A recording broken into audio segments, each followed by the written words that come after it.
It's Tye Angland here, one of the panellists on the lovely run to miEverest. Tonight we've got Kerrin McEvoy. What's the best horse you've ridden and why? That's a hard one to split because I've been lucky enough to have ridden some fast ones. I think the two from overseas that really stand out are Dubawi and Shamadale. I was lucky enough to ride them to some good wins over there in the UK, and they were pretty special 3-year-olds, and they both retired after they finished their 3-year-old year, and then become champion stallions over there and here in Australia. So they were two really special horses that helped my career overseas, and probably here in Australia, it's probably one of the more recent ones is the Autumn Sun. He was a pretty stellar colt. He didn't win by big margins, but he was able to do a fair bit in a short amount of time. And he was one horse that I thought could have gone from Australia and raced over in Royal Ascot meeting. I was really hoping that that the owners and Chris Waller were going to try and keep him racing for another 12 months, which would have hopefully seen him go over there. I really thought he would have held his own on the world stage, but he's gone to stud now, so it'll be really interesting. Looking forward to seeing how his progeny does at stud down here in Australia. I think he stands at Arrowfield there now, and he's got some foals on the ground, so looking forward to seeing them. Does that get frustrating, like a 3-year-old like him retiring too early and a jockey missing out on opportunities like that? Oh, definitely. He's not the first one to be retired too early, but you look at the pay packet that they can earn. You can understand why connections want to try and cash in on their stud value, I suppose. And but yeah, it's hopefully now with Australian racing prize money staying at a really high level, that a lot of these horses stay in Australia now and keep racing. It's fantastic to be able to have them here on our shores. We see so many horses get sold and, as you said, retired. So it'd be great to try and keep them here in Australia and really try and stock up those older horse stocks. And you think back to the days when Octagonal and Superimpose and Falante, Saintly, all those horses were going around. We need a few more of those, obviously, with Winks retiring. So looking forward to hopefully a few horses staying in training for longer. Many highs and lows on the course. Can you give us a high and a low for yourself? Obviously a tough game, and we all know the dangers involved, and I don't need to tell you that. There's obviously been plenty of highs, but you're only a bloody heartbeat away from it all going wrong. And I was unlucky, but I was lucky one day. I had a bad fall at Gosford going back in 2010, and fell in the Takeover Target, I think the race is called. I was on a horse called Skytrain for Darley and Peter Snowden, and fell at about the 300-metre mark. And I remember sitting up and felt a pain in my back pretty well straight away, and it started to get really hot. And the ambulance people come over and they said, sort of lay back down. So laid down, and I ended up I had a T6 fracture. I was lucky that it held its formation, and it was a bit of recovery, obviously, but I was able to get through without any surgery. And it still gives me a bit of trouble to this day. It's ongoing maintenance, day in, day out, to try and keep feeling good and to be able to do the job that I've chosen to ride horses,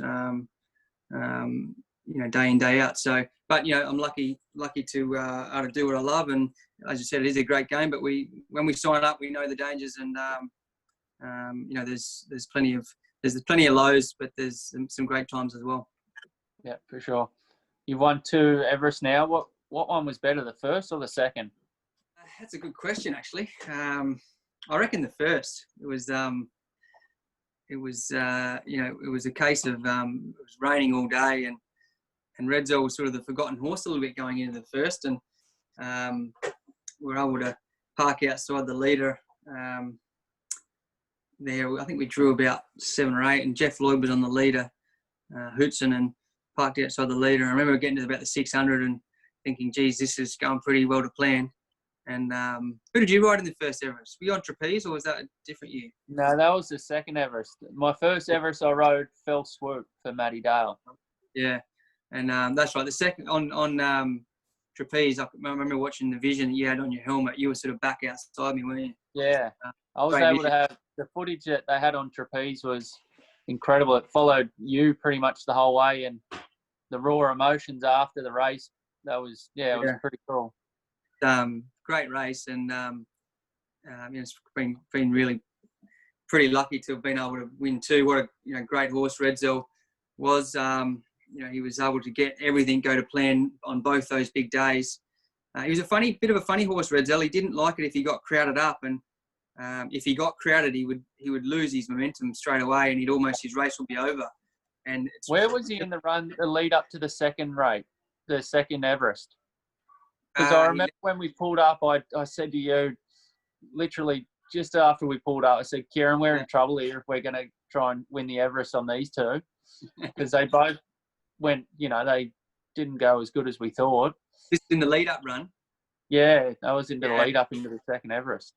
I remember that race, and we were both, I remember that clearly, we were both disappointed with how they'd gone, and it was a case of him he freshened up, and he was going really well leading into it, and once again he got some rain, which was right up to his, put him right in the race, and he was almost forgotten going into that second Everest again, and he was able to steal the lead from barrier one, and once again it was a bit tricky to ride, because if you wanted to get him out on the front end, but if you got him behind, he would lose his momentum and lose his concentration. But at the same time, if he overdid it, then he would go too keen after that first furlong.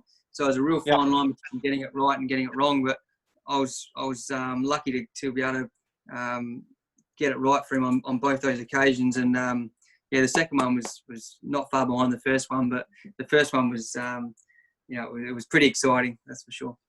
Yeah, sure. And like handling yourself going into a big race day like that, what's the pressure and what's it like riding for $15 million? How do you deal with that? Yeah, first one was I was much calmer the second time. I'll tell you that. The first monkey one, off the back.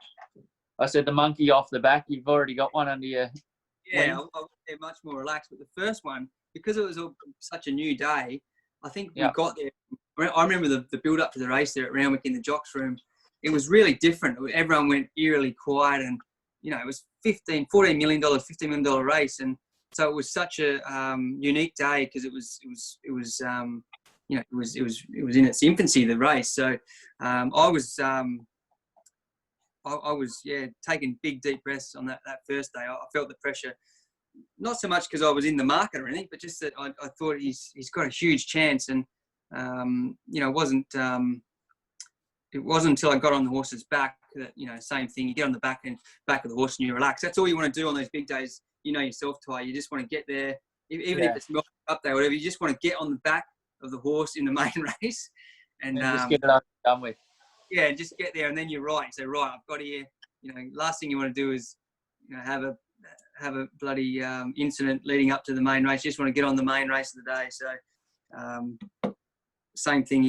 Once you get Kerrin to the start, you're happy as Larry. But massive race to ride in, and we're lucky to have been able to take part in some of these races. For sure. How many owners were in Redzel roughly? I think there was about 12 or 15. Yeah, so there's a fair few. They were a rowdy gang. How would you deal riding for over 1,000 owners? That would be hard. I'm not sure how many passes I'd get, especially with this COVID hanging around to get in the mounting yard. But how many different instructions do you reckon you would get? You've got to just go out and wave to them and then walk and get on the horse. But it's great to see the initiative with my runners taking part in the Everest. It gives your normal race going fan a chance to play a part. It's fantastic to see. No, it surely is. And what's your question to me? Actually, I was thinking of this earlier, and the first thing that popped in my mind was, given we're having a few bets on the sport now with the NRL back and the AFL back, if you're down to your last $10, would you buy a sausage roll and Coke, or would you have a bet? Sausage roll and Coke, because I know the way I bet lately. It's horrible. No, I'd go out swinging. I'd have a $10 multi on the next game, I reckon. No, I'm a hungry man. I'd rather run my risk of knowing I've got something to eat right there than gamble it, because I'm telling you, I'm the worst gambler ever. Thank you, Kerrin. No worries, Tye. Thanks. Good to chat to you. Cheers, mate. See you, bud. See you, mate. Bye.